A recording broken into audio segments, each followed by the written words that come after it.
तो आज हम कर रहे हैं financial statement with adjustment. With adjustment का मतलब ये है कि कुछ ट्रांजैक्शन है जो रिकॉर्ड होने से रह गए हैं या कुछ मिस्टेक्स हो गई हमसे।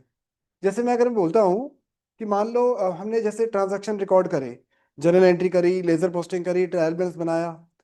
और ट्रायल बैलेंस बनाने के बाद जब हम फाइनेंशियल स्टेटमेंट बनाने बैठे, तब हमें याद आया, अरे 3 एम्प्लॉय की सैलरी ड्यू है, उसकी दी नहीं सैलरी, अभी रिकॉर्ड भी नहीं करा कहीं।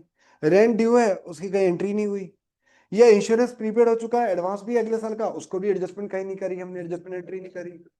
बिल्डिंग मशीनरी फर्नीचर सेट पे कोई नहीं, कोई डेप्रिसिएशन लगाना भूल गए हैं, वगैरह वगैरह। कोई बहुत सारी ट्रांजैक्शन है जो अब रिकॉर्ड होने से रह गए हैं, या फिर कुछ मिस्टेक्स हो गई हैं। यानी एंट्री में मान लो खर्चे में दिखाना था कोई अमाउंट, हमने एसेट्स में डेबिट कर दिए, मिस्टेक भी हो सकती है। तो कहने का मतलब ये है कि उन सबको हमें सही करना है। जो ट्रांजैक्शन रिकॉर्ड होने से रह गए हैं उनको फाइनेंशियल स्टेटमेंट में सीधा इफेक्ट दिखाना है, कैसे पड़ेगा मतलब रिकॉर्ड करके। और कोई गलती हो गई है तो उसको भी ठीक करना है। तो हम सब जानते हैं क्योंकि हमारे double entry book keeping system है, तो जितनी भी एडजस्टमेंट है उनका इफेक्ट कितनी जगह पड़ेगा? 2 जगह। वो कहाँ पड़ेगा? जैसे मैंने एक टेबल बनाई है, आपको सामने टेबल दिख रही होगी। Adjustment, trading and profit and loss account, balance sheet, if given in trial balance.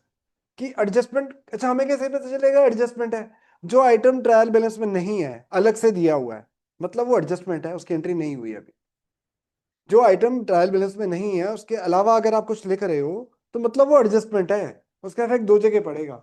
जैसे मैं, जो हम कर चुके हैं मैं वहां से शुरू करता हूं। जैसे नंबर 1, क्लोजिंग स्टॉक।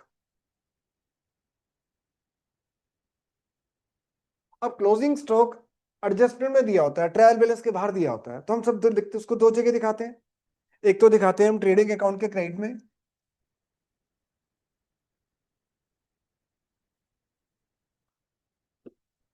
और दूसरा कहाँ दिखाते हैं? बैलेंस शीट के असेट्स में। लेकिन आपने लास्ट 1-2 क्वेश्चन जब करे थे विदाउट एडजस्टमेंट वाले चैप्टर में ही, फाइनेंशियल स्टेटमेंट विदाउट एडजस्टमेंट में, तो आपने नोटिस किया था कि 1-2 बार ना एडजस्टेड परचेज दी हुई थी, और उसमें क्लोजिंग स्टॉक ट्रायल बैलेंस के अंदर ही दिया हुआ था। ध्यान करो, 1-2 इलस्ट्रेशन है, एक आध क्वेश्चन में भी है। उस क्वेश्चन में एडजस्टेड परचेज दी हुई थी। एडजस्टेड परचेज का मतलब ये होता है कि क्लोजिंग स्टॉक की एंट्री हो चुकी है, closing stock debit to purchase, यानी वो परचेज में से डिडक्ट हो चुका है। तो उस केस में वो क्लोजिंग स्टॉक ट्रायल बैलेंस में दिया हुआ था, तो वो केवल कहाँ शो होगा? असेट साइड में, क्योंकि ट्रायल बैलेंस की आइटम एक जगह जाती है। तो बस ये ध्यान रखना, ये टेबल किस तरीके से बना रहा हूं मैं, कि ये आइटम, ये एक एडजस्टमेंट है, जैसे क्लोजिंग स्टॉक। अगर क्लोजिंग स्टॉक एडजस्टमेंट में दिया है तो ये इन 2 जगहों पर आएगा। ये क्लोजिंग स्टॉक अगर ट्रायल बैलेंस में दिया है, if given in trial balance, तो केवल असेट्स में, बैलेंस शीट, जहां भी आएगा, मतलब एक जगह कहाँ आएगा। ये टेबल मैं इस हिसाब से बना रहा हूँ ताकि आपको हेल्प मिल सके सारी एडजस्टमेंट एक जगह आ जाए, कि ये आइटम अगर एडजस्टमेंट में दिया है तो कहाँ, दो दो जगह पर इफेक्ट पड़ने वाला है, और यही आइटम अगर ट्रायल बैलेंस में दिया है तो कहाँ जाने वाली है। ठीक है। आपने जब टेबल बनानी है, तो मैं चाहता हूँ सारी एडजस्टमेंट एक जगह आ जाए। आप जब टेबल बनाओगे, अरे यार सुन जाओ, गलत हो गया। जब टेबल बनाओगे तो आमने सामने का पेज लेना। ये एक पेज हो गया और ये एक पेज हो गया। लेफ्ट हैंड साइड वाला पेज, उसके बीच में लाइन खींच दो। राइट हैंड साइड वाला पेज, उसके बीच में एक लाइन खींच दो, यानी आमने सामने के पेज ले लो, एकदम अच्छे से स्पेस मिलेगा।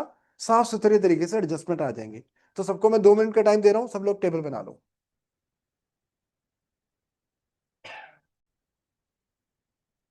तो एक बार फिर से मैं बता दूं कि हम ये जो टेबल बना रहे हैं, टेबल क्या है? टेबल हमें बताती है कि एडजस्टमेंट का इफेक्ट कहाँ पड़ेगा, और वही एडजस्टमेंट ट्रायल बैलेंस में अगर दी होगी तो कहाँ जाएगी। जैसे क्लोजिंग स्टॉक अगर एडजस्टमेंट में दिया है, एडजस्टमेंट में दिया है मतलब जो ट्रायल बैलेंस के बाहर है, तो वो 2 जगह जाएगा, एक तो ट्रेडिंग एंड P&L अकाउंट में यहाँ, और एक बैलेंस शीट में यहाँ। और यही क्लोजिंग स्टॉक अगर ट्रायल बैलेंस में दिया है तो कहाँ जाएगा? केवल यहाँ। जैसे next, depreciation on assets. Depreciation on assets. अब आरुषि, डेप्रिसिएशन की जनरल एंट्री क्या होती है? जैसे बिल्डिंग पे डेप्रिसिएशन लगाना है तो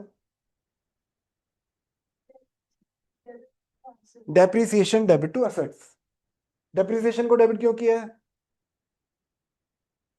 लॉस नहीं मैडम, एक्सपेंस है। एक्सपेंस है तो कहाँ जाएगा एक्सपेंस? डेबिट साइड किसके? Debit side of profit and loss account. दूसरा, आपने एंट्री करी टू असेट्स। टू असेट्स क्यों किया?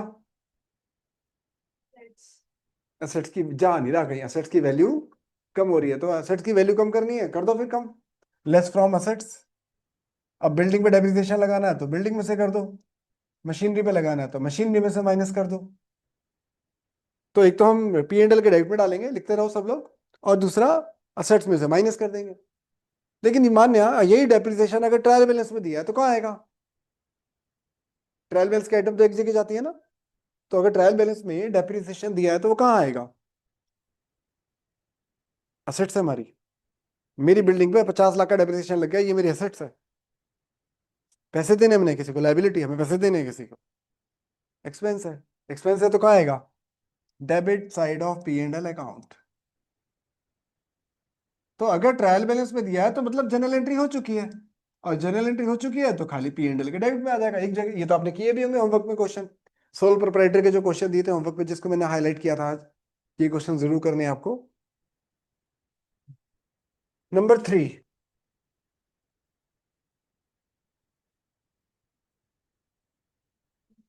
Outstanding expenses. आउटस्टैंडिंग एक्सपेंसेस, इसका मतलब क्या होता है? बताओ मान आम्या, आउटस्टैंडिंग एक्सपेंस मीन क्या? ये क्या हुआ? एक्सपेंस एक्सपेंस होता है, आउटस्टैंडिंग एक्सपेंस आउटस्टैंडिंग एक्सपेंस होता है। क्या होता है आउटस्टैंडिंग एक्सपेंस? अरे रुक जाओ ना, जिसे पूछा उसको जवाब करने दो, देख लो कहाँ स्टैंड कर रहे हो। सबको करा रहे सर थे मैं ऐसा नहीं। बताऊं। बताओ Tejas. Sir expense due but not paid. Expense due but not paid, तो बताओ Shaurya, expense due but not paid में क्या मानते हैं हम? खर्चा हो गया कि नहीं हुआ? पेमेंट, खर्चा हो गया, पेमेंट हो गई कि नहीं हुई? नहीं, वेरी गुड, खर्चा हो गया है, क्योंकि एक्रूअल कॉन्सेप्ट अप्लाई होता है। हमने सर्विस अवेल कर ली, एक्सपेंस ड्यू हो गया मतलब खर्चा हो गया, पेमेंट नहीं हुई। आउटस्टैंडिंग का मतलब ये है कि पेमेंट नहीं हुई है। अब इसकी जनरल एंट्री क्या होती है? अब बताओ मान्या, जनरल एंट्री आउटस्टैंडिंग, जैसे वेजेस आउटस्टैंडिंग है तो उसकी जनरल एंट्री क्या होगी? हाँ, कोई लिखना चाहे तो लिख सकता है, expense debit to outstanding expense, expense debit to outstanding, क्योंकि जनरल एंट्री आना ही अपने आप में बहुत बड़ी चीज है, सारा कॉन्सेप्ट इसी में छुपा हुआ है। Expense debit to outstanding expense, expense को डेबिट क्यों किया? डेबिट होता है, डेबिट और एक्सपेंस, नॉमिनल अकाउंट। और आउटस्टैंडिंग एक्सपेंस को क्रेडिट क्यों किया? वेरी गुड, लाइबिलिटी है, और ये लाइबिलिटी हमारी इंक्रीज हो रही है। Rule of debit credit not an oppose. इसमें कोई डाउट जनरल एंट्री में किसी को? अब इसका इफेक्ट क्या पड़ेगा सोचो, एक्सपेंस को डेबिट किया, एक्सपेंस को बढ़ा रहे हैं कम कर रहे हैं हम? तो बढ़ा दो, add to expense.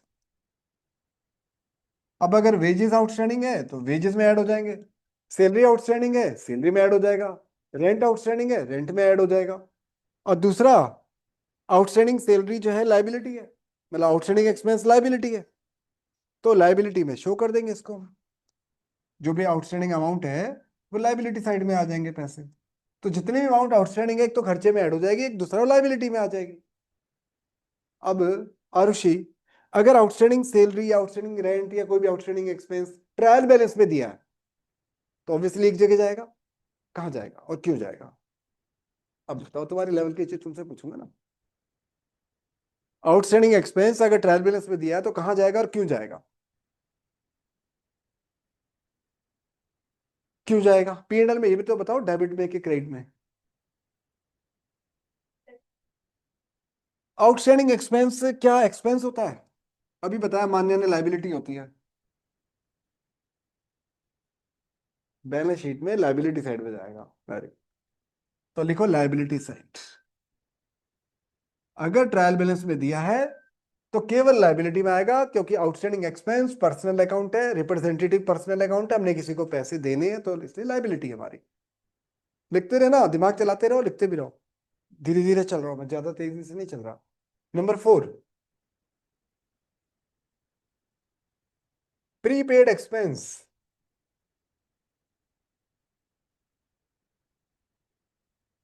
Prepaid expense, याद है इसकी एडजस्टमेंट एंट्री क्या बताई थी जनरल एंट्री में मैंने? इसकी एडजस्टमेंट एंट्री होती थी prepaid expense debit to expense, नहीं एडजस्टमेंट एंट्री, नॉर्मल एंट्री नहीं, एडजस्टमेंट एंट्री, बताता हूँ उसका फर्क क्या है। Prepaid expense, debit expense, मेरी रिकॉर्डिंग देख सकते हो, एडजस्टमेंट एंट्री की रिकॉर्डिंग होगी कहीं ना कहीं यूट्यूब पे। Prepaid expense debit to expense. अच्छा मैं बताता हूँ ये एंट्री क्यों हुई है। जैसे मान लो हमारा 2,000 रुपये महीने का रेंट है। हमारे जो रेंट है बिल्डिंग का वो 2,000 रुपये महीने का है, जो हमने प्रॉपर्टी रेंट पे ली हुई है। साल भर का रेंट कितना बना? 24,000, है ना। लेकिन हमने 1 महीने का एडवांस दे दिया, हमने टोटल 26,000 रुपये दे दिए। हमने रेंट कितना पे कर दिया? अब हमारे अकाउंटेंट को इसकी क्या जर्नल एंट्री करनी चाहिए थी, सही जो होनी चाहिए थी। अब तो आपने रेक्टिफिकेशन ऑफ एरर भी पढ़ लिया है ना। एक्चुअली रेक्टिफिकेशन ऑफ एरर है एक तरीके से। हमारे अकाउंटेंट को क्या सही एंट्री, इसकी क्या सही एंट्री बनती है? डेबिट हो जाएगा रेंट का, और बाकी एक्सपेंस अकाउंट, अरे पता नहीं क्या बोले जा रहे, शांत हो जाओ। 26,000 का रेंट पे किया है, जिसमें से 24,000 इस साल का है, 2,000 का अगले साल का एडवांस है, इसकी क्या एंट्री होनी चाहिए? रेंट अकाउंट डेबिट कितना? 24,000। Prepaid rent debit 2,000 to cash 26,000। अभी भी इसको थोड़ा एक्सप्लेन करो शौर्य। ये प्रीपेड रेंट को क्यों डेबिट किया है, रूल ऑफ डेबिट क्रेडिट के हिसाब से बताओ। प्रीपेड रेंट हमारे लिए वो है asset like. Prepaid expense assets type नहीं, असेट्स ही है, और हमारी असेट्स इंक्रीज हो रही है, ठीक है। ये होना चाहिए था, लेकिन हमारा अकाउंटेंट इतना दिमाग नहीं लगाता। हमारे अकाउंटेंट ने एंट्री कर दी rent debit to cash, rent debit to cash 26,000। फिर जब ईयर के एंड में सीनियर अकाउंटेंट आया फाइनेंशियल स्टेटमेंट बनाने, या सीए आया फाइनेंशियल स्टेटमेंट बनाने, तो उसने जब ट्रायल बैलेंस चेक किया, थोड़ा अच्छे से गहन जांच पड़ताल जिसे बोलते हैं वो करी, तो उसने तो गलती पकड़ ली। अरे बिल्डिंग का रेंट 2,000 महीने का है, तो रेंट में 26,000 कैसे डेबिट कर दिया तूने? बनता ही जब 24,000 है। तो फिर उसकी वो एडजस्टमेंट एंट्री करे, कटिंग तो कर नहीं सकते। यहाँ 26 को काट के वो 24 तो करेगा नहीं, बीच में प्रीपेड रेंट को तो फिक्स नहीं करेगा ना। रेक्टिफाइंग, रेक्टिफिकेशन की जनरल एंट्री कर देगा। इसकी रेक्टिफिकेशन की जनरल एंट्री क्या होगी? Very good. Prepaid rent account debit to rent 2,000। प्रीपेड रेंट को डेबिट करना था, नहीं किया, इसलिए कर दो। रेंट को जो ज्यादा से डेबिट कर रखा था उसे क्रेडिट कर दो। तो अब इससे क्या होगा, प्रीपेड रेंट हमारा कहाँ चला गया, बैलेंस शीट में, असेट्स में। और ये रेंट को क्रेडिट करने से जो एक्सपेंस है वो बढ़ गया कि कम हो गया? रूल ऑफ डेबिट क्रेडिट, किसी भी एक्सपेंस को अगर हम क्रेडिट करते हैं तो बैलेंस उसका कम हो जाए, कम ही करना था ना। जो एक्सपेंस 24,000 से रिकॉर्ड करना था वो 26,000 से रिकॉर्ड कर दिया हमने। एक्सपेंस ज्यादा से रिकॉर्ड हो गया, तो एक्सपेंस को कम करने के लिए एक्सपेंस को क्रेडिट करना पड़ेगा। तो यही एंट्री हमने यहां पर करी है, prepaid expense debit to expense, इसको बोलते हैं एडजस्टमेंट एंट्री। अगर वो बोलता है कि रेंट पेड इन एडवांस, तब तो आप एंट्री करोगे, जनरल एंट्री की बात बता रहा हूं जो आप गलती कर रहे थे, तब तो एंट्री वही होगी, prepaid expense debit to cash. लेकिन अगर वो बोलता है ऑलरेडी पेड रेंट का कुछ पार्ट प्रीपेड है, तो इसका मतलब वो कह रहा है एडजस्टमेंट एंट्री पास करो, तब आपको ये वाली एंट्री पास करनी है, अगर जनरल एंट्री की बात करूं तो। चलो छोड़ो। तो फाइनेंशियल स्टेटमेंट में प्रीपेड एक्सपेंस अगर आ गया, तो अब क्या करोगे? एक्सपेंस में क्या करोगे, प्लस के माइनस। एक तो एक्सपेंस में से माइनस करोगे, और दूसरा कहाँ दिखाओगे, असेट्स में। लेकिन दिक्कत आती है तब जब ट्रायल बैलेंस में दिया होता है प्रीपेड एक्सपेंस। अगर प्रीपेड एक्सपेंस आपको ट्रायल बैलेंस में दिया है तो कहाँ दिखाओगे, बैलेंस शीट में, असेट्स में, क्योंकि वो है ही असेट्स हमारी। चलो फटाफट नोट करो। तो ये तो थी एक्सपेंस की बात, अब आते हैं हम इनकम पे। नंबर 5,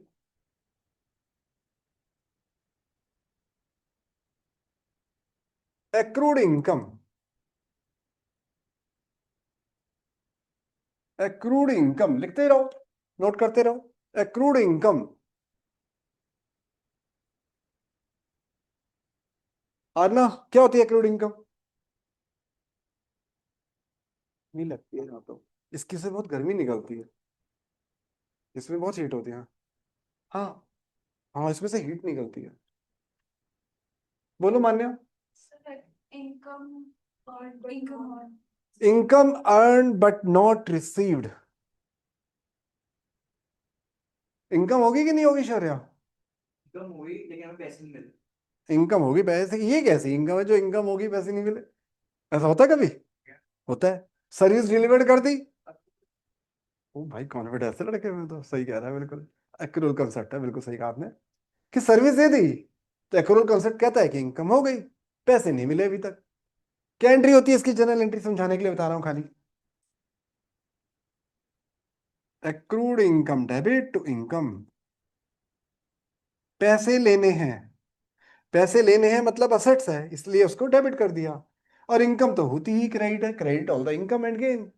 तो एक्रूड इनकम एक तो हम P&L के क्रेडिट में दिखाएंगे, credit side of profit and loss account. लिखते रहो आज, ना घबराओ मत, आ जाएगा समझ। एक्स्ट्रा क्लास ले लोगे तो आ जाएगा, थोड़ा सा ट्रैक पे आ जाओगे। अभी इतना, अभी मैं इतना आगे नहीं भागा हूँ। वीकेंड का इंतजार करोगे तब तक तो लंका उठ जाएगी। तो वीकेंड पे बताओ, वीक डेज में ही आ जाओ, मना कौन कर रहा है? Credit side of P&L account pen लो थोड़ा सा, फिर एक तो P&L के क्रेडिट में आ जाएगा, लास्ट में बात करेंगे। और दूसरा असेट्स में आ जाएगा। आपका ना उदास चेहरा देख के मुझे थोड़ा दुख सा लग रहा है। और अगर ट्रायल बैलेंस में दिया है मान्या असेट्स में, पैसे लेने हैं भाई, लाइबिलिटी का ही बात की। असेट साइड लिखते रहो, लिखते रहो। Number 6, unearned income.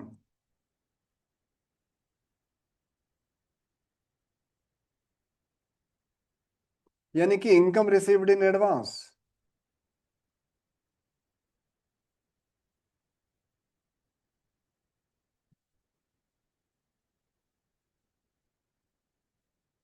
Unearned income यानी कि income received in advance.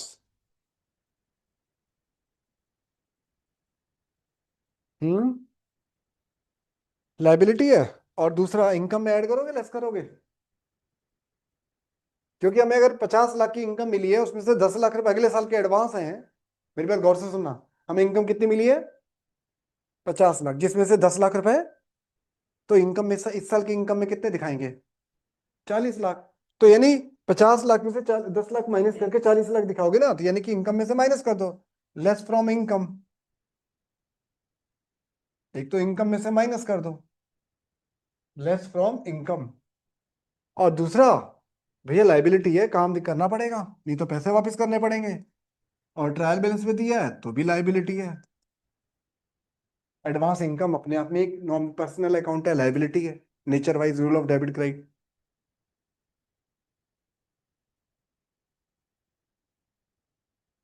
Number 7,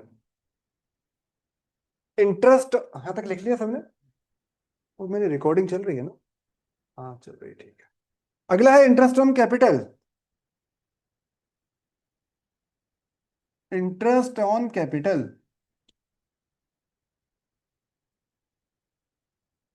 क्या जनरल एंट्री होती है बताओ?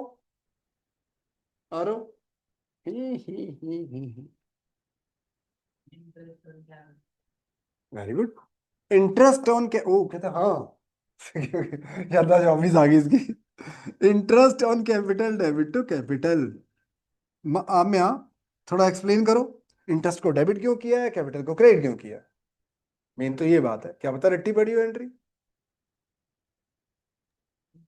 और मैं करूं एक्सप्लेन? एक मिनट, एक मिनट, हाँ बोलो बोलो आम्या। इंटरेस्ट ऑन कैपिटल एक्सपेंस हो गया इसलिए डेबिट किया है, ठीक है। कैपिटल को बढ़ा रहे हैं। किसी को भी इंटरेस्ट देना है तो उसके अकाउंट में ऐड ही करोगे ना, कभी तो ऐसा नहीं माइनस कर दोगे, देना है तो ऐड करोगे। तो एक तो आएगा debit side of P&L account, क्योंकि एक्सपेंस है इंटरेस्ट ऑन कैपिटल, और ये हमारा खर्चा है तो P&L के डेबिट में आ गया। और जैसा आपने बताया कैपिटल में ऐड करेंगे, तो कर दो फिर ऐड टू कैपिटल। और अगर ट्रायल बैलेंस में दिया इंटरेस्ट तो खर्चा है, डेबिट साइड में आएगा P&L के। अगर ट्रायल बैलेंस में दिया तो भी P&L के डेबिट में आएगा। चलो आज की लास्ट, फिर एक क्वेश्चन करेंगे एक। Illustration number 8, sorry adjustment number 8। Interest on drawing,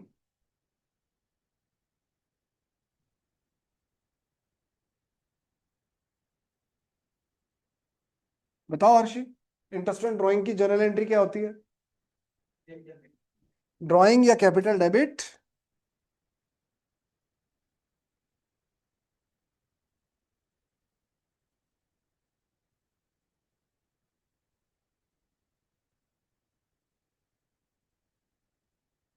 तो बताओ आईओडी क्या है और क्यों क्रेडिट हुआ है?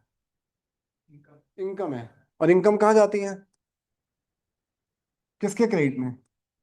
पी एंड एल के।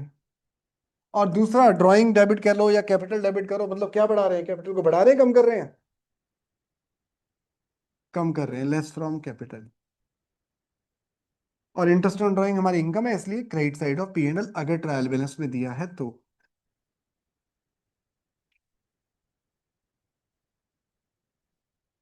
कंप्यूटर। ड्राइंग का इंटरेस्ट हमने लेना है कि देना है, मुद्दे की बात। लेना है तो लेने उसके घर जाएंगे कि उसके अकाउंट में से काट, जैसे बैंक ने हमसे कुछ लेना हो, बैंक हमसे चार्जेस लेता है, तो बैंक में हमारा अकाउंट खुला पड़ा होता है, तो बैंक हमारे घर आता है लेने के, हमारे अकाउंट में से काट लेता है। ऐसे ही हमारे यहाँ प्रोप्राइटर का अकाउंट खुला हुआ है जिसे हम कैपिटल अकाउंट बोलते हैं। हमारे यानी बिजनेस की बुक्स में प्रोप्राइटर का अकाउंट खुला हुआ है जिसे हम क्या बोलते हैं? Capital account. तो हमें प्रोप्राइटर से अगर कुछ भी लेना होगा तो हम उसके कैपिटल में से माइनस कर देते हैं, हम उसको कुछ भी देना होगा हम उसकी कैपिटल में ऐड कर देते हैं। ये फंडा हमेशा 12th में तो बहुत ज्यादा चलेगा। 12th में तो पहला पॉइंट ही पार्टनरशिप है, तो पार्टनरशिप उन सबका कैपिटल अकाउंट बनाते हैं जितने भी पार्टनर होते हैं। तो इसमें किसी का कोई पूछना है क्या, या आगे चला जाए? इसकी ना एक पिक्चर क्लिक करके ग्रुप पे डाल दो, कभी बाद में पूरी रिकॉर्डिंग नहीं देखनी पड़ेगी, पिक्चर से ध्यान आ जाएगा आपको, सेव हो जाएगी। अभी हमने पहले 8 एडजस्टमेंट नोट कर लिए हैं। मैं आप लोगों को सजेस्ट करूंगा कि उस पेज पे भी और कुछ लिखना मत। छोड़ना तो अगला पेज भी था लेकिन आप लोगों ने अब छोड़ा नहीं होगा, मैं भी भूल गया बताना, ताकि सारी एडजस्टमेंट एक जगह आ जाए। तो चलो कोई नहीं। अब हम कर रहे हैं illustration number 1। Illustration number 1 page number 19.13। तो पहले मैं एक बार एडजस्टमेंट डिस्कस कर लेता हूँ कि कौन कौन सी एडजस्टमेंट है, कहाँ कहाँ जाएंगी। जैसे कि देखो, सबसे स्टार्टिंग से पढ़ते हैं। From the following trial balance of Gurman prepare trading and profit and loss account and balance sheets taking into account of adjustment given below। पहले मैं एडजस्टमेंट की बात करता हूँ। जैसे पहली एडजस्टमेंट है, stock on 31 March 2025 was valued at ₹15,000। ये एडजस्टमेंट में दिया है कि ट्रायल बैलेंस में दिया है? एडजस्टमेंट में दिया तो दो जगह जाएगा, ट्रेडिंग अकाउंट के क्रेडिट में और असेट्स में। इंश्योरेंस प्रीपेड, देखो मैंने क्या बताया था, प्रीपेड एक्सपेंसेस का क्या करते हैं?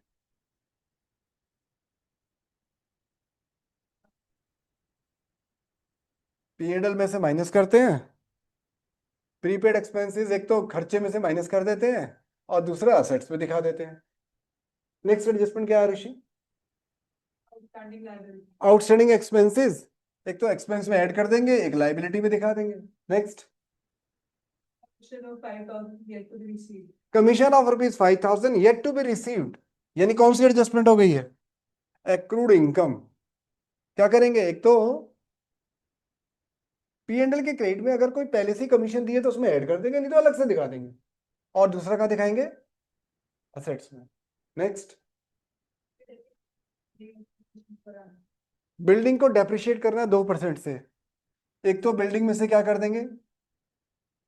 माइनस, और दूसरा पी एंड एल अकाउंट के डेबिट में। और कुछ? बस। देखो एक्चुअली आपको एग्जाम में क्वेश्चन करना कैसे है, आप जैसे मैं आपको जो मैं सजेस्ट कर रहा हूँ उसको मान लेना तो अच्छी बात है, आसानी से होगा, गलती कम होगी और जल्दी भी होगा। आपको क्या चाहिए, पहले जितनी भी सारी एडजस्टमेंट हमने पढ़ी उनको ना मार्क कर लो। जैसे पहली एडजस्टमेंट क्लोजिंग स्टॉक, उसको तो छोड़ो, दूसरी कौन सी थी? इंश्योरेंस पे मार्क कर लो, ट्रायल बैलेंस में ढूंढो और इंश्योरेंस को मार्क कर लो। नेक्स्ट क्या था? कौन सी लाइबिलिटी? सैलरी और टैक्स को भी मार्क कर लो, उसमें भी डॉट डाल दो या कोई ना कोई मार्क साइन बना लो। साइन इसलिए कि इस पे एडजस्टमेंट है, भूल मत जाना। नेक्स्ट, कमीशन को मार्क कर लो। और आगे किसका? बिल्डिंग को मार्क कर लो। पहले इतना काम कर लो, सबके पास 2 मिनट है। मैं फिर बोल रहा हूँ कि मेरे को ही फॉलो करना, जैसे मैं बता रहा हूँ उस तरीके से करोगे तो कम मिस्टेक भी कम होगी और स्पीड भी ज्यादा अच्छी रहेगी। तो हमने क्या किया, सारी एडजस्टमेंट मार्क कर ली पहले, किस किस पे इफेक्ट पड़ना था। अब हम क्या करेंगे, शुरू से पढ़ते चलेंगे और साथ के साथ लिखते चलेंगे। हम सब कुछ एक साथ बनाएंगे, trading account, P and L account और बैलेंस शीट। ट्रायल बैलेंस में सबसे पहले क्या दिया है, Goodman's Capital. गुरमंस कैपिटल। मैं लिक्विडिटी के बेस पे कर रहा हूँ फिलहाल। तो कैपिटल कितनी है, कैपिटल 3,84,000. 3,84,000। मेरे साथ साथ करते रहो, कोई बात नहीं, मैं जल्दबाजी नहीं कर रहा, आराम से करो। देखो कैपिटल 3,84,000, जल्दी लिखो।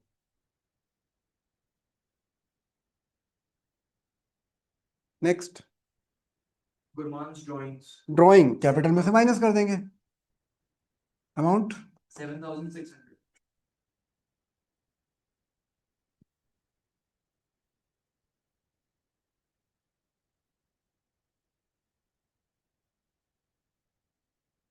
बाकी रह गया 3,76,400।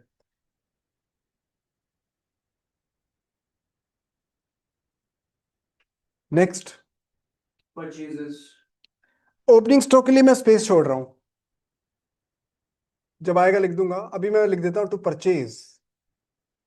पर पहले ही नजर मारो ट्रायल बैलेंस के क्रेडिट में कि कहीं परचेज रिटर्न दी हुई है क्या, क्वेश्चन में देखना आरुषि, क्वेश्चन में परचेज रिटर्न दी है क्या क्रेडिट में कहीं Yes. है। तो पहले परचेज बताओ कितने की है, 89, और परचेज रिटर्न कितनी है, 28. कितनी 4,500।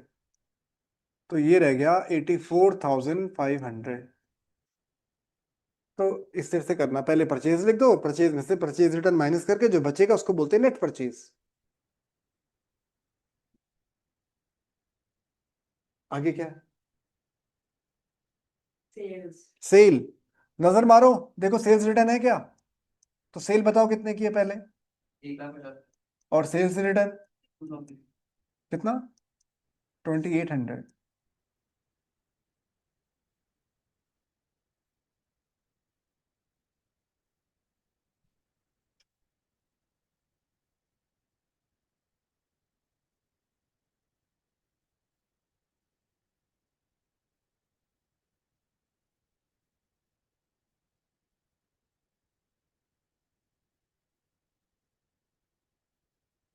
Next, Sales return, purchase return. वो तो हो गया आगे। Stock of first April 2020. To opening stock, और प्रेजेंटेशन में ध्यान रखना कितने का opening stock, 12,000. Opening stock 12,000। Purchase ध्यान रखना, टू के नीचे टू आना चाहिए, पूरे इसमें लाइन में एक सीध में दिखना चाहिए टू। परचेज रिटर्न बच्चे क्या करते हैं, टू के नीचे लिख देते हैं, आपने सही लिखा। और दूसरा, trading and P and L account के साथ अगर आपने फॉर द ईयर एंडेड नहीं लिखा और बैलेंस शीट के नीचे एज एट नहीं लिखा तो एक नंबर पक्का कट जाएगा एग्जाम में, पूरा क्वेश्चन सही होने के बाद भी। अभी भी दूसरी वीडियो में भी बोल रहा हूँ, फिर भी बच्चे नहीं लिखेंगे। देखना अभी होमवर्क में क्वेश्चन दूंगा, बच्चे ऐसे ही ना क्वेश्चन नंबर लिखेंगे ना डेट लिखेंगे, ठीक है। मैं ध्यान रखना इस बात को, तुम्हें दिखाऊंगा, तुम्हारे रजिस्टर में दिखाऊंगा। चलो हम नेक्स्ट, Wages. वेजेस कहाँ आएगा, डायरेक्ट एक्सपेंस है कि इनडायरेक्ट, क्योंकि फैक्ट्री का खर्चा है, डायरेक्ट है, तो ट्रेडिंग अकाउंट में लिख देते हैं टू वेजेस। कितना, 3,000. हाँ 8,000।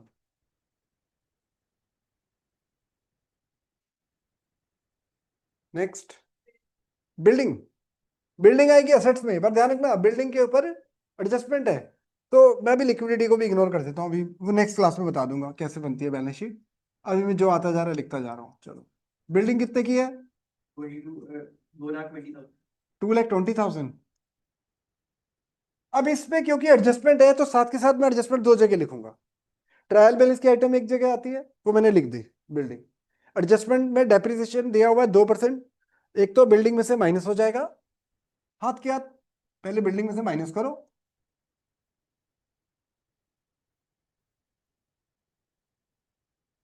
और साथ के साथ पी एंड एल अकाउंट के डेबिट में डालो। अब आप कहोगे हमें कैसे पता चलेगा कितना ट्रेडिंग अकाउंट में है, कितना पी एंड एल, अंदाजे से ट्रेडिंग अकाउंट के लिए जगह छोड़ दो और नीचे पी एंड एल अकाउंट में लिख दो टू डेप्रिसिएशन ऑन बिल्डिंग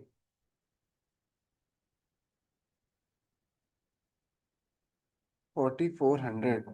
तो यानी डेप्रिसिएशन दो जगह चला गया, एक तो वो बिल्डिंग में से डिडक्ट कर दिया मैंने, और दूसरा P&L के डेबिट में आ गया क्योंकि एक्सपेंस है, हाँ लिख दिया। नेक्स्ट। रुको, क्या यार अच्छा ये चीज मैंने कभी बताई थोड़ा ना होगी, बेस में से माइनस कर रहे हो तो नीचे लाइन खींचो, कभी नहीं बताया होगा मैंने। क्या बोल रहे हो? देखो इसका, देखो रजिस्टर, देखो इसका,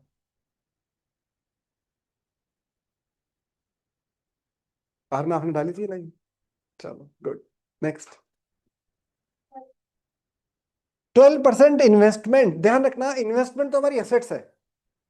ये जो 12% है इसका भी एक मतलब है, मान्या, 12% का भी एक मतलब है। पहली बात तो इन्वेस्टमेंट हमारी एसेट्स है, वो तो एसेट्स में डाल दो, उसमें तो कोई दिक्कत वाली बात ही नहीं है। कितने की इन्वेस्टमेंट है? बना 1 लाख। लेकिन जो 12% है वो रेट ऑफ इंटरेस्ट है, जो मैं ये बताता है कि जो पैसा हमने इन्वेस्ट किया है इस पर हमें किस रेट से इंटरेस्ट मिलेगा। किस रेट से मिलेगा? 12%। तो 12% के हिसाब से फिर हम देखते हैं कितना इंटरेस्ट बनता है, कितना मिल गया, कितना मिलना बाकी है। अच्छा जुलाई है तो फिर यानी कि 9 महीने का, कि 9 महीने का कितना इंटरेस्ट बनता है, कितना मिल गया। पर क्या है कि वो समझदार अकाउंटेंट था, उसने पूरा इंटरेस्ट 9 महीने का जो बनता है वो क्रेडिट किया है, और जो नहीं मिला वो एक्रूड इंटरेस्ट डेबिट कर रखा है, ट्रायल बैलेंस में नजर आ रहा होगा आपको। तो अभी एक सिंपल क्वेश्चन है इसलिए इसमें दिमाग नहीं लगाना। आगे देखना इसके बाद क्या है, इन्वेस्टमेंट के बाद इंटरेस्ट ऑन इन्वेस्टमेंट, खर्चा है कि इनकम है?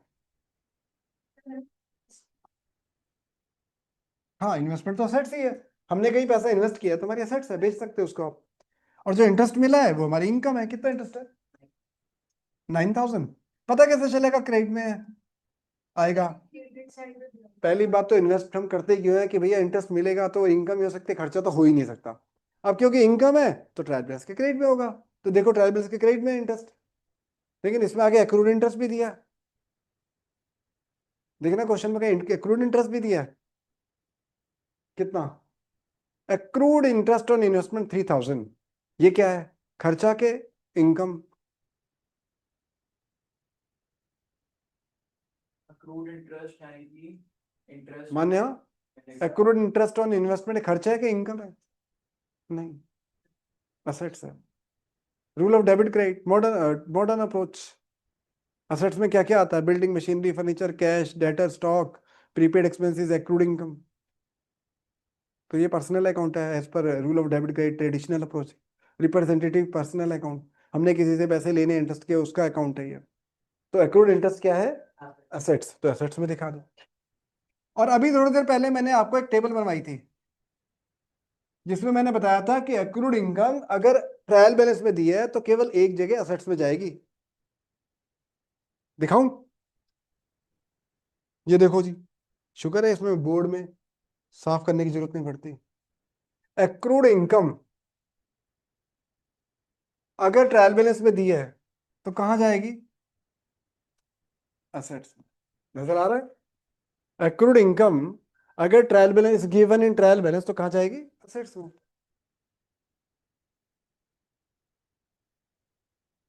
चलो, यहां तक किसी ने कुछ पूछना हो तो पहले पूछ लो।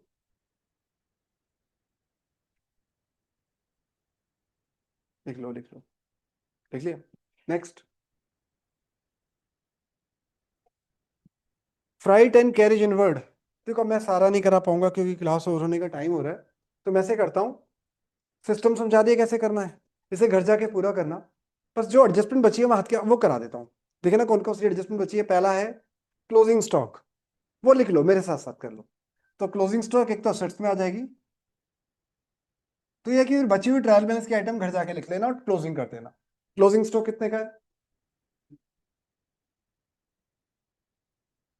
3,000 एडजस्टमेंट हुई 15,000। हाँ एडजस्टमेंट ही तो कर रहा हूँ मैं, टाइम नहीं है ना। तो मैं क्या करता हूँ, एडजस्टमेंट एडजस्टमेंट करा के चला जाता हूँ। आपको सिस्टम समझ में आ गया कि करना कैसे है? ठीक है, कि जब ट्रायल बैलेंस के आइटम पे कोई एडजस्टमेंट है तो साथ के साथ दो जगह लिख देना था। अभी मैं फिलहाल एडजस्टमेंट एडजस्टमेंट करा रहा हूँ। क्लोजिंग स्टॉक कितने का है? 15,000 का।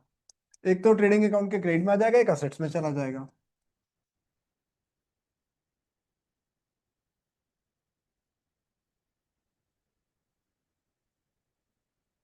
अगली एडजस्टमेंट क्या है? Insurance prepaid insurance. Trial balance में देखना इंश्योरेंस कितने का है। शायद से टैक्स एंड इंश्योरेंस एक साथ दिए हुए हैं। जरा बताना टैक्स एंड इंश्योरेंस कितना दिया हुआ है? ओके जी, बाय। टैक्स एंड इंश्योरेंस दिया 1300। इस पे हैं दो एडजस्टमेंट। एक तो प्रीपेड इंश्योरेंस कितना कितना 400। 400। प्रीपेड एक्सपेंसेस को क्या करेंगे, एक्सपेंस में प्लस के माइनस। आप टेबल देख सकते हो, उसमें है माइनस क्योंकि एडवांस खर्चा है। और दूसरा है बैलेंस शीट में कहा है, लाइबिलिटी में क्या, असेट्स में।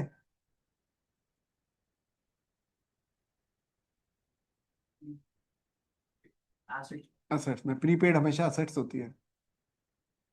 लिखो लिखो। एक तो मैंने इंश्योरेंस में से माइनस कर दिया, दूसरा असेट्स में दिखा दिया।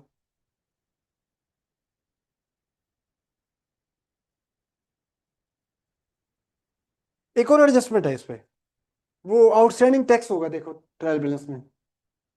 नीचे एडजस्टमेंट में देखो, आउटस्टैंडिंग टैक्स कितना आउटस्टैंडिंग है टैक्स।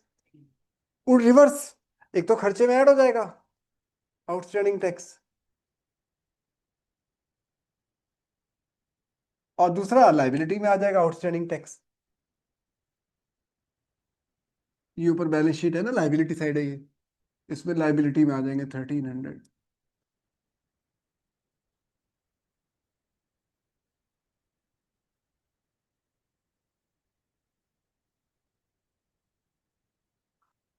ये बैलेंस शीट में लाइबिलिटी में है 1300। ये ऐसे। Next, commission. Commission yet to be received. देखना ट्रायल बैलेंस में कमीशन है क्या, कितनी है, डेबिट में कि क्रेडिट में। नहीं नहीं, क्रेडिट में होगी। क्रेडिट वाली कमीशन 3500 है ट्रायल बैलेंस में। अब वो कह रहा है कितनी commission yet to be receive है, 5000। यानी इनकम अर्न कर ली है, पैसे नहीं मिले, income yet to be received. एक तो इनकम में ऐड कर देंगे, और दूसरा असेट्स में दिखा देंगे।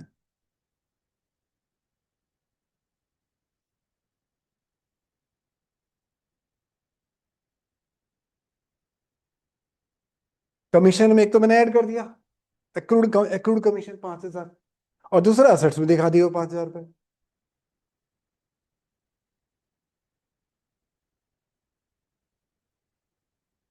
और कौन सी एडजस्टमेंट रहेगी देखना, डेप्रिसिएशन ऑफ बिल्डिंग। वो तो लगा कर दिया था मैंने। और एक और आउटस्टैंडिंग खर्चा था कोई, सैलरी। ट्रायल बैलेंस में देखो सैलरी कितनी है,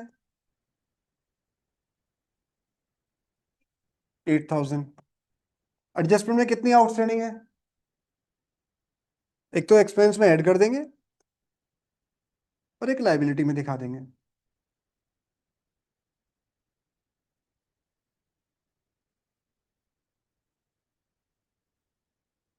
अब क्या हुआ, अब बची है केवल ट्रायल बैलेंस की आइटम, वो आप लिख ही दोगे। मैं आपको सजेस्ट करूंगा, मेरी बात गौर से सुनना, शुरुआत हमेशा टफ होती है किसी भी चीज की। घर जाके इसी क्वेश्चन को दोबारा करना शुरू से, ये नहीं कि यहाँ से छोड़ा ही से, प्रॉपर सिस्टम से। एक एक आइटम पढ़ते चलो, साथ साथ लिखते चलो, अगर उस पर एडजस्टमेंट है तो एडजस्टमेंट साथ के साथ दो जगह लिखते चलो। तो ये क्वेश्चन घर जाके दोबारा करना। नहीं, कैपिटल में से ड्राइंग माइनस कर कितना बच गया, अभी प्रॉफिट ऐड करूंगा ना इसमें मैं, जो निकल कर आएगा मेरा। अच्छा, तो मैं एक बार फिर से बता दूं मैंने इसमें क्या क्या किया है। मैंने ऐसे तो बस एडजस्टमेंट एडजस्टमेंट ही करी है। जैसे बिल्डिंग का डेप्रिसिएशन, बिल्डिंग में से माइनस किया, P&L के डेबिट में दिखा दिया। आउटस्टैंडिंग टैक्स और आउटस्टैंडिंग सैलरी, एक तो लाइबिलिटी में दिखाया, और एक खर्चों में ऐड कर दिया, आउटस्टैंडिंग टैक्स और आउटस्टैंडिंग सैलरी। प्रीपेड एक्सपेंसेस, एक तो एक्सपेंस में से माइनस किया, और दूसरा असेट्स में दिखा दिया। बस अभी इतना ही किया। मैं फिर बोल रहा हूँ, घर जाके इस क्वेश्चन को दोबारा करना। और उसके बाद फिर क्या करोगे होमवर्क में, ये तो चलो इलस्ट्रेशन है, देख के समझ के रिकॉर्डिंग देख के आप कर लोगे। इसके बाद आपने ट्राई करना है इलस्ट्रेशन नंबर 2।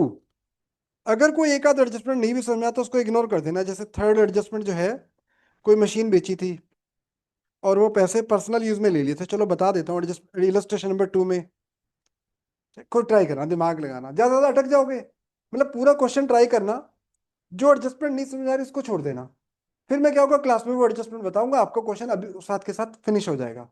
अगर आप एक रुक जाओ, अगर आप ये बोलोगे सर हमने तो क्वेश्चन शुरू ही नहीं किया, तो फिर मैं नहीं कराऊंगा, क्योंकि फाइनल अकाउंट का एक क्वेश्चन एक क्लास खा जाता है।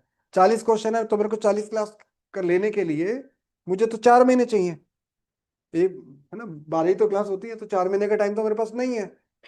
तो मैं केवल क्या कर सकता हूँ, कोई डाउट ले सकता हूँ कि आप क्वेश्चन घर से करके आओ, और जो जो पॉइंट नहीं समझा मैं क्लास में करा के उसको वाइंड अप कर दूँ। पूरा क्वेश्चन तो मैं एक ही करा पाऊंगा क्लास में, ज्यादा से ज्यादा। तो पूरे क्वेश्चन आपको ये वाला करा दो, ये वाला करा दो, वो नहीं करा पाऊंगा। आपने ही ट्राई करना है, बेस्ट पॉसिबल घर से क्वेश्चन करके आना है। जो एडजस्टमेंट नहीं समझ में आ रही वो मैं क्लास में करा दूंगा। ठीक है, तो होमवर्क नोट करो एक बारी, डालना ग्रुप पे, इलस्ट्रेशन नंबर 1 और 2, पेज नंबर भी डाल देना, इलस्ट्रेशन नंबर 1 और 2। पेज नंबर भी डाल देना, पेज, पता नहीं मतलब पेज पलट दिया, देखना पेज नंबर कौन सा है, क्या है पेज, यही है 19.14, यही तो चल रहा है। और करना है आपको पेज नंबर 19.81 पर क्वेश्चन नंबर 25, 26, नहीं खाली क्वेश्चन नंबर 25 खाली, क्योंकि पहले जो क्वेश्चन है वो केवल एडजस्टमेंट एडजस्टमेंट बेस्ड है, वो मैं भी नहीं देना चाह रहा, कंफ्यूजन क्रिएट हो जाएगा। पहले कंप्लीट क्वेश्चन ही करते हैं, एक क्वेश्चन नंबर 25। तो ये 2 इलस्ट्रेशन और एक क्वेश्चन करके आना है, करके आओगे तो अगली क्लास में समझ में आएगा, नहीं तो फिर कुछ नहीं कर सकते।